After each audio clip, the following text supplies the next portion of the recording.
నమస్తే welcome to RK news. Wanaparthy జిల్లా Kothakota bypass సమీపంలో 44వ జాతీయ రహదారిపై ఘోర రోడ్డు ప్రమాదం చోటు చేసుకుంది. బళ్ళారి నుంచి హైదరాబాద్ కు వెళ్తుండగా ఎర్టిగా కారు అదుపు తప్పి చెట్టుకు ఢీకొనగా 4 అక్కడికక్కడే మృతి చెందారు. మరో 5 మందికి తీవ్ర గాయాలు కాగా క్షతగాత్రులను వనపర్తి ఏరియా ఆసుపత్రికి 108 వాహనంగా తరలించారు. అందులో 3 పరిస్థితి విషయం. కారులో మొత్తం 9 మంది ప్రయాణిస్తుండగా ఈ ప్రమాదం చోటు చేసుకుంది. మృతుల్లో 2 పెద్దవాళ్లు, 2 చిన్నపిల్లలు ఉన్నారు.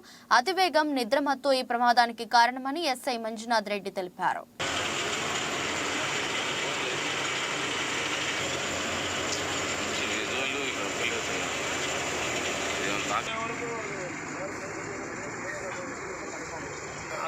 మాట్లాడుతుంటే ఇంకా మార్నింగ్ తెలుస్తుంది సార్. అంతా ఎవరు మాట్లాడటం లేదు సార్.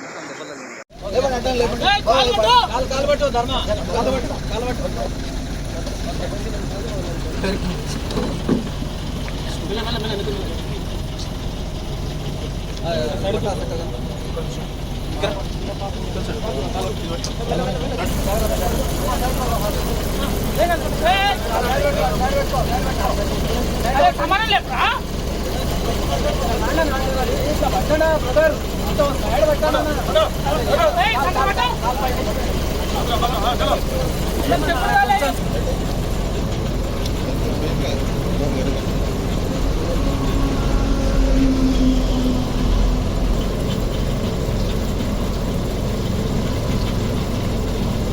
తీసుకోనా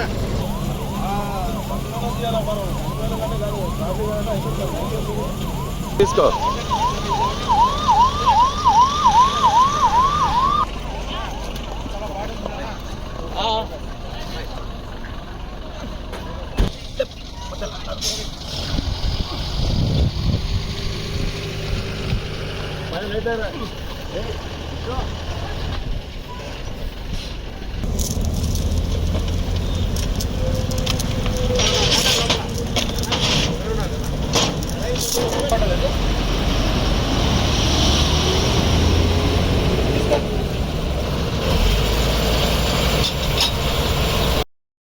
టెక్లై దర్గా గుడి సమీపంలో ఒక కర్ణాటక బండికి సంబంధించిన Ertiga car Karnataka to Hyderabad వాళ్ళు ప్రయాణిస్తారు.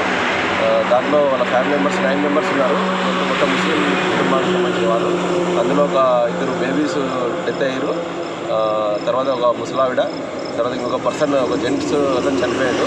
వాళ్ళు మిగతా 5 మెంబర్స్ లేడీస్ అండ్ డ్రైవర్ బతికే ఉన్నారు. వాళ్ళందరినీ కూడా తీవ్ర గాయాలు ఉంటే ఇమ్మీడియట్గా మన వనపర్తి గవర్నమెంట్ హాస్పిటల్కి ప్రథమ చికిత్స గురించి ఇమ్మీడియట్గా షిఫ్ట్ చేసినాము. ఎటువంటి ట్రాఫిక్ జామ్ కాకుండా హైవే మీద మొత్తం క్లియర్ చేసినాము. ఫర్దర్గా ఎలా యాక్సిడెంట్ అయిందని చెప్పేసి సమాచారం సేకరించి ఫర్దర్గా కేసు రిజిస్టర్ చేసి ఫైనలైజ్ చేస్తాం. సార్ ఎంతమంది? టోటల్ 9 మెంబర్స్ ట్రావెల్ చేస్తారు. అందులో 4 మెంబర్స్ చిన్న బేబీస్ 2 మెంబర్స్ డెత్ అయ్యారు. ఒక లేడీ, ఒక జెంట్ పర్సన్ డెత్ అయ్యారు. ఇంకా 5 మెంబర్స్కి కూడా తీవ్ర గాయాలైనాయి. డ్రైవర్ బతికే ఉన్నాడు. వాళ్ళందరినీ కూడా ఇమ్మీడియట్గా గవర్నమెంట్ హాస్పిటల్కి షిఫ్ట్ చేయడం జరిగింది. ఈ ప్రమాదానికి గల కారణం ఏంటంటే డ్రైవర్ నిద్రమత్తులో ఉన్నట్లా ఉంది. పోయి మన రోడ్ సైడ్ డివైడర్ ఉన్న రోడ్ సైడ్ కంప్లీట్ క్లీన్ తిప్పేసి వాళ్ళ చెట్టు గుద్దడం వల్ల ప్రమాదం జరిగినట్టుగా భావిస్తుంది.